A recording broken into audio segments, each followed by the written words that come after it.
aula aqui, né, para depois poder enviar para vocês. E vamos começar logo a aula para a gente não perder muito tempo. Olha só, hoje nós vamos trabalhar sobre ciclos e é bom a gente relembrar o que a gente já trabalhou, né? Nós falamos sobre hidrocarbonetos alcanos, nós já falamos sobre alcenos, alcinos e alcadienos. Nós já falamos sobre esses hidrocarbonetos. Alcanos são cadeias abertas, onde nós temos apenas compostos saturados, né? Ou seja, só fazem ligações do tipo simples. Nós temos os alcenos, que são compostos hidrocarbonetos insaturados, mas por uma ligação dupla. E depois nós temos os alcinos, que são hidrocarbonetos insaturados por uma ligação tripla.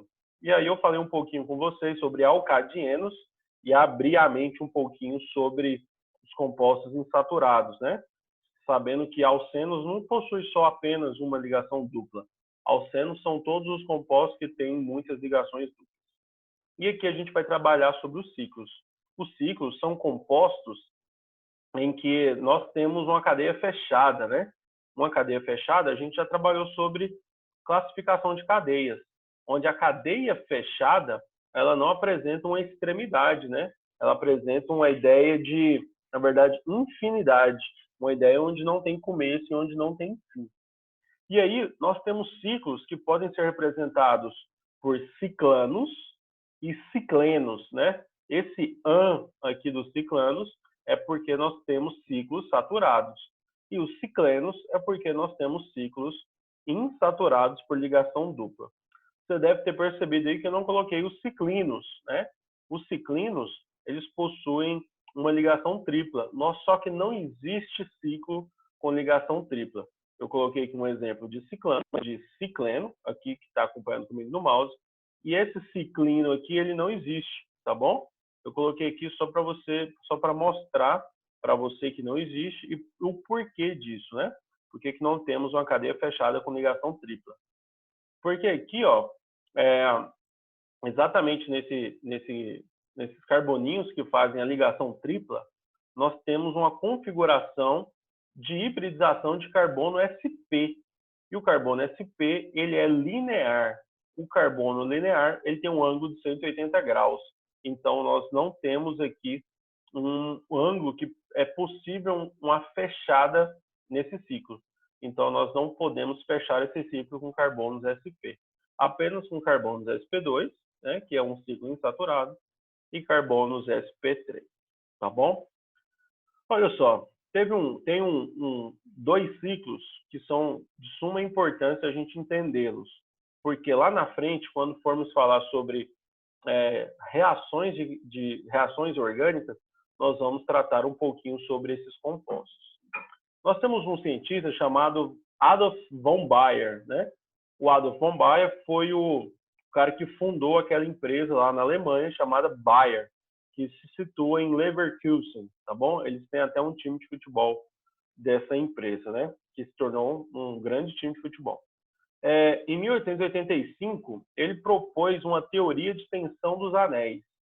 Essa teoria de tensão dos anéis é porque era conhecida a geometria molecular dos compostos. Por que era conhecida a geometria molecular dos compostos? Porque existiam vários compostos diferentes e nós entendíamos a teoria de repulsão das nuvens eletrônicas, onde as ligações entre componentes, por exemplo, esse hidrogênio aqui, ó, ele tem um par de elétrons aqui, e aqui nesse outro hidrogênio também um par de elétrons. Esses pares de elétrons é uma nuvem eletrônica onde está acontecendo uma repulsão de elétrons. Então, nós temos uma teoria de repulsão das nuvens eletrônicas. Então, essas nuvens eletrônicas, elas querem ficar o mais longe possível uma da outra. E é por isso que existe uma coisinha chamada de geometria molecular. Por isso que o carbono sp3, ele tem uma geometria chamada de tetraedro. Então, ele tem 4 nuvens e a maior distância entre essas nuvens é justamente um tetraedro. Então, é por causa disso que nós temos essas geometrias. Só que o ângulo de ligação do carbono sp3 no tetraedro é de 109 graus e 28 minutos, como eu estou mostrando aqui para vocês, tá? Que é o ângulo confortável dele, onde ele vai estar mais longe possível de todas as nuvens que estão situados nele. Só que, no ciclo, né, numa cadeia fechada, nós temos uma figura geométrica. E nós sabemos que um triângulo equilátero, nós temos 3 lados iguais, e a soma interna de um triângulo ela é de 180 graus. Então, dividido para 3 ângulos, nós temos um ângulo de 60 graus aqui. Então, de 60 graus para 109 graus e 28 minutos, que é o conforto do carbono, é muito longe, está quase praticamente 50 graus de distância. Então, esse ângulo de carbono, o ângulo de 60 graus, não é confortável para o carbono. Então, o carbono ele prefere quebrar essa molécula e formar uma cadeia aberta, onde os ângulos de ligação vão estar adequados de 109 graus e 28 minutos. Por isso que essa estrutura aqui, ó, o ciclo propano, né, que é a cadeia de 3 carbonos fechada, o ciclo propano é uma estrutura extremamente instável, né? Ela reage muito facilmente. Na verdade, no momento em que ela é formada no laboratório, ela já é destruída. Destruída não, né? Ela é reativa. Então, ela reage e forma o propano de cadeia aberta, que é aquela cadeia que a gente já estudou dos alcanos, tá bom? Aqui é a tensão das ligações. Essa linha pontilhada vermelha aqui é a linha pontilhada onde segue o orbital molecular. E aí esse orbital molecular ele está criando uma tensão. Uma tensão tipo assim, você pega uma caneta que você tem aí, ó, e você tenta forçar ela o máximo. Quando você força ela o máximo, ela vai estar tensionada. É como se as ligações estivessem assim, uma ruptura muito fácil, tá muito fácil de promover uma quebra dessa cadeia. Então é assim que se situa o ciclo propano. O ciclo butano funciona da mesma forma, porque o ciclo butano ele tem um ângulo de 90 graus, é um ângulo reto, que a soma interna dos ângulos de um quadrado tem que dar 360 graus. Então nós temos aqui um ângulo reto, 90 graus. Então, para chegar de 90 até a 109 graus e 28 minutos, é praticamente ali 20 graus de diferença. E isso também causa uma reatividade grande. Só que a tensão aqui das ligações não é tão grande quanto a tensão do ciclo propano. O ângulo aqui é bem menor. Aqui no ciclo pentano, nós temos um ângulo de 108 graus. Esse ângulo de 108 graus é praticamente 1 grau e 28 minutos do ideal, né? Que é o ângulo teórico aqui para o ciclo pentano. Então, aqui no ciclo pentano, nós temos uma estabilidade considerável, nós conseguimos sintetizar isso no laboratório, nós conseguimos colocar isso dentro de um frasco. Mas como o ângulo dele ainda não é o mais confortável, ele cria uma espécie de pequena reatividade. Um químico, para manipular isso aqui dentro de um laboratório, para mexer com esse frasco, para ele tirar o ciclo pentano do frasco e usar ele numa reação, ele tem que ser muito eficaz e muito rápido. Por quê? Porque o ciclo pentano pode reagir com ar atmosférico, pode reagir com a umidade do ar, e isso vai provocar a ruptura desse ciclo, ou seja, vai quebrar essa cadeia, tá bom? O ciclo butano, ele é um intermediário e o ciclo propano é o mais reativo, tanto é que ele nem existe, tá bom? Ele não existe na vida real. No momento que ele é feito, ele já é desfeito e ele reage com outra coisa. Mas nós temos o ciclo que é o mais estável possível, que é chamado de ciclo parafina, que é o hexano, tá bom? O ciclo hexano, ele está dentro da vela, está dentro da parafina, ele é um dos principais constituintes e ele é bastante estável. Só que, se nós temos um ângulo de 120 graus entre os carbonos, quer dizer que o ângulo entre os hidrogênios vai diminuir. Quer dizer que os hidrogênios eles vão ficar mais próximos. De qualquer forma, isso causa uma reatividade muito grande. Só que estudando esse composto no laboratório, vê-se que ele é bastante estável. Ele quase não reage. É muito difícil ele criar uma reação. Então, foi estudar mais a fundo como ele se comporta. E, na verdade, o ciclo hexano, do jeito que a gente desenha aqui, ó, um hexágono, ele é uma forma aceitável apenas de ser desenhado assim. Porque ele, na verdade, não é assim. Ele, na verdade, ele está nesse formato aqui que eu estou mostrando para vocês. Esse formato oscila. Esse formato oscila significa formato cadeira. e aqui no formato boat, que significa o formato barco, tá bom? Esses formatos aqui é como se a gente estivesse vendo de uma maneira perpendicular. A gente não está vendo o composto assim, ó. Deixa eu tirar esse negócio. Deixa eu ver aqui. Questão do vídeo. Não, acho que assim vai dar conta, ó. Em vez da gente ver, isso aqui é um celular, né? Em vez da gente ver ele de frente, a gente estaria vendo ele deitado. Então a gente está vendo uma parte primeira da frente, que é essa parte mais pintadinha grossa aqui, e a outra fininha, a linha preta fina, está lá atrás, dá uma impressão de figura tridimensional, tanto essa figura quanto essa outra figura. A ideia aqui é que seja uma cadeira e aqui a ideia é que seja um barco, tá bom? É só como se fosse uma questão para lembrar, é só uma fixação nisso aí.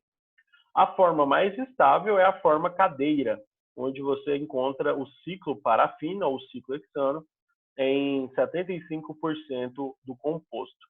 Na forma barco, você encontra a forma 25%, mas é um equilíbrio entre essas duas formas. Uma forma está se convertendo na outra forma está se convertendo na forma cadeira, tá bom? Mas a forma cadeira é a mais estável, justamente porque esses hidrogênios, nesse caso de azul e vermelho aqui, eles estão o mais longe possível um do outro. E esse caso aqui também, ó, nós temos o mais longe possível um do outro. Na verdade, aqui não, né? No barco, eles estão um pouquinho mais próximos do que na cadeira. Então, a repulsão das nuvens eletrônicas favorece ao formato cadeira. Estou falando difícil? Alguém tem alguma pergunta? Porque agora a gente já vai entrar em nomenclatura, já passamos da propriedade do composto. Tá bom? Então, vamos falar um pouquinho sobre a nomenclatura.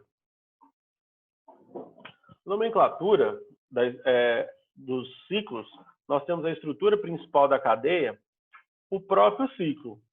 Então, o número de carbonos da cadeia principal vai ser o número de carbonos que tem no ciclo, na cadeia fechada. Só que tudo que está ligado à cadeia fechada é tida como ramificação.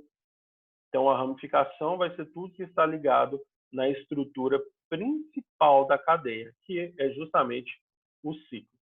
E o nome ciclo, ele tem que vir antes do nome da cadeia fechada. Por quê? Porque se eu falar apenas, por exemplo, aqui, ó, pentano, se eu falar apenas pentano, eu estou falando de uma cadeia aberta. E eu não estou especificando para você que é uma cadeia fechada. Então, como existe o pentano de cadeia aberta, eu também preciso exemplificar para você que existe o pentano de cadeia fechada, que é justamente o ciclo. Tudo bem? Estão conseguindo entender? Vamos pensar aqui comigo o seguinte, ó.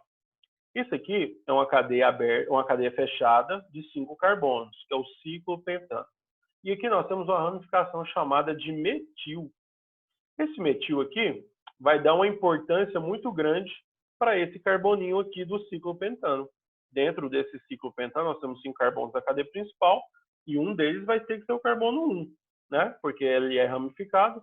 Nós temos aqui um carbono 1, porque tem essa ramificação. Então, por causa disso, vou chamar isso de 1.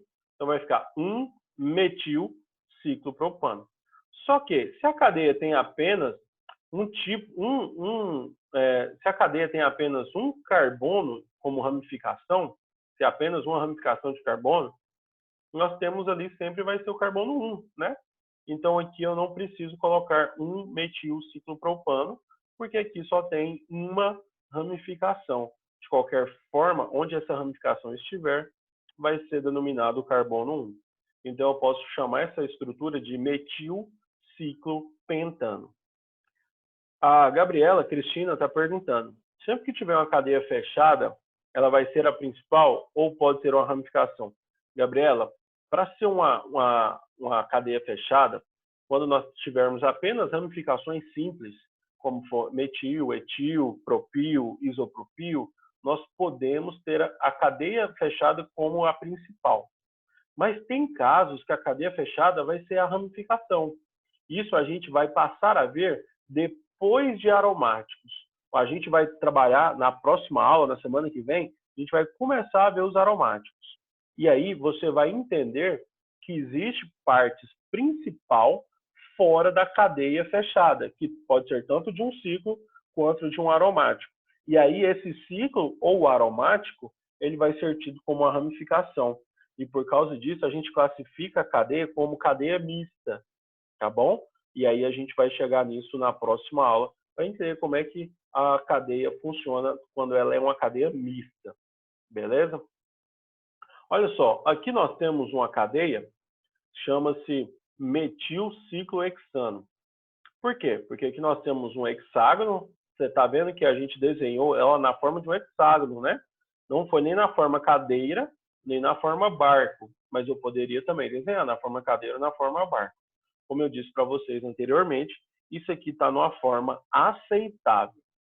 E esse metil está ligado nesse ciclo. Então perceba comigo o seguinte, o metil está ligado no ciclo, fazendo com que esse carbono seja o carbono número 1. Em qualquer lugar que ele estiver ligado, ele também vai ser o carbono número 1. Então eu coloquei o seguinte, ó, um metilciclohexano, ou então apenas metilciclohexano. E perceba que eu coloquei outro nome aqui embaixo, com um destaque em azul, né? Metilciclohexano emendado, né? Sem o hífen e sem o H. Quando nós temos esse emenda aqui, essa emenda também é uma forma aceitável. Vocês vão ver em alguns vestibulares que as perguntas dessas questões, elas trazem assim, ó, um ciclohexano ou então um ciclohexeno, dessa forma, tá bom? Sem o H e sem o hífen, trazendo uma palavra emendada junto com o ciclo. Às vezes acontece. Então eu estou já alertando a vocês para vocês depois não ficarem na dúvida se é uma regra ou se é aceitável, alguma coisa assim, tá bom? E aqui nós temos os ciclos insaturados, né? Esses ciclos insaturados são ciclos que vão fornecer uma nomenclatura para ciclos que têm uma insaturação.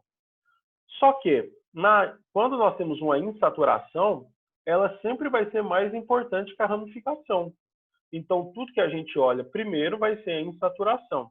E como uma insaturação envolve dois carbonos, então os dois carbonos da insaturação eu vou chamar de carbono 1 e o outro de carbono 2, tá bom? Então perceba comigo o seguinte, ó, esse aqui eu chamei de 1, esse aqui eu chamei de 2.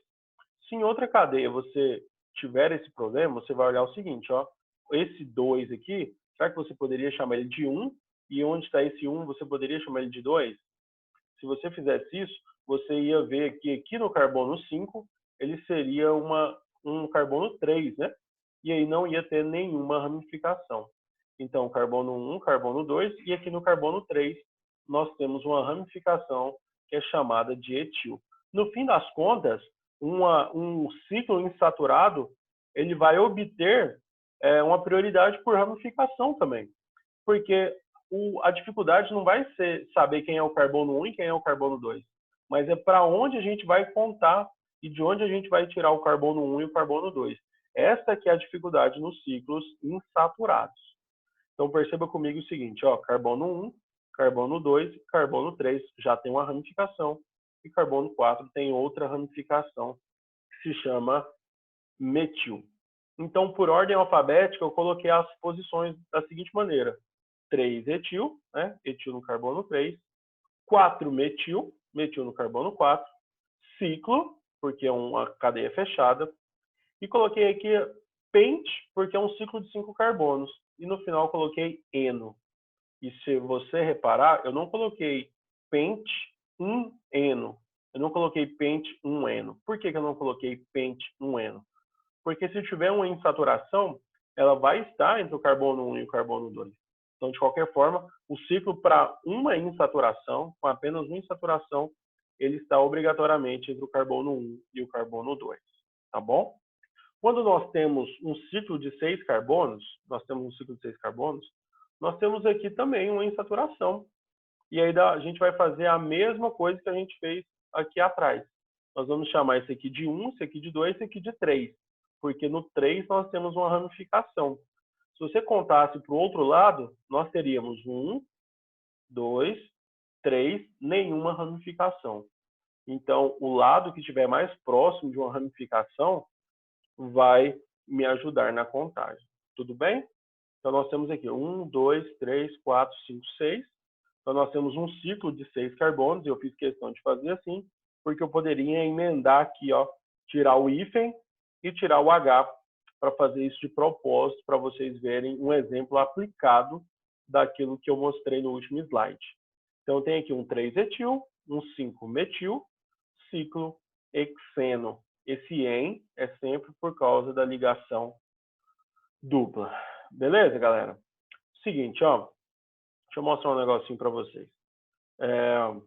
Eu vou passar um link para vocês do seguinte, ó. Vou pegar o link aqui. Esse link aqui que eu vou mostrar para vocês é o seguinte. Quero que você perceba.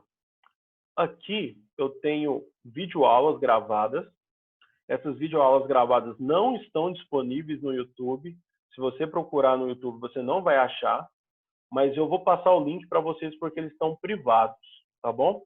Essas videoaulas são apenas para os meus alunos do planeta que estão assistindo Química Orgânica, que é a turma da manhã, da tarde e da noite, tá bom? Então vocês podem ver sobre esses hidrocarbonetos, que foi tudo que a gente já viu até agora. Eu queria muito que vocês vissem, porque aqui foram, tipo assim, deixa eu falar de uma melhor forma. Acho que de videoaulas gravadas, foi uma das melhores videoaulas que eu já gravei na minha vida. Com o maior nível de concentração dentro da matéria. E com maior abrangência possível, tá bom? Então, vocês podem ver esses vídeos, eu vou mandar o link para vocês. Porque na próxima, tá vendo aqui que acaba em ciclos, que é justamente na aula de hoje.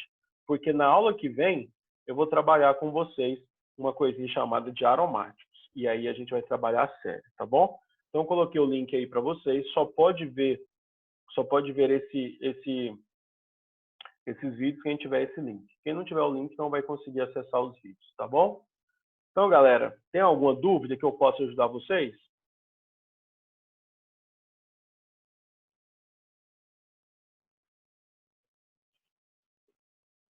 Não? Então, beleza, gente. Que Deus abençoe vocês.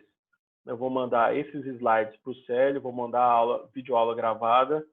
E bom fim de semana para todos, que todo mundo tenha saúde e paz, tá bom? Que Deus nos abençoe.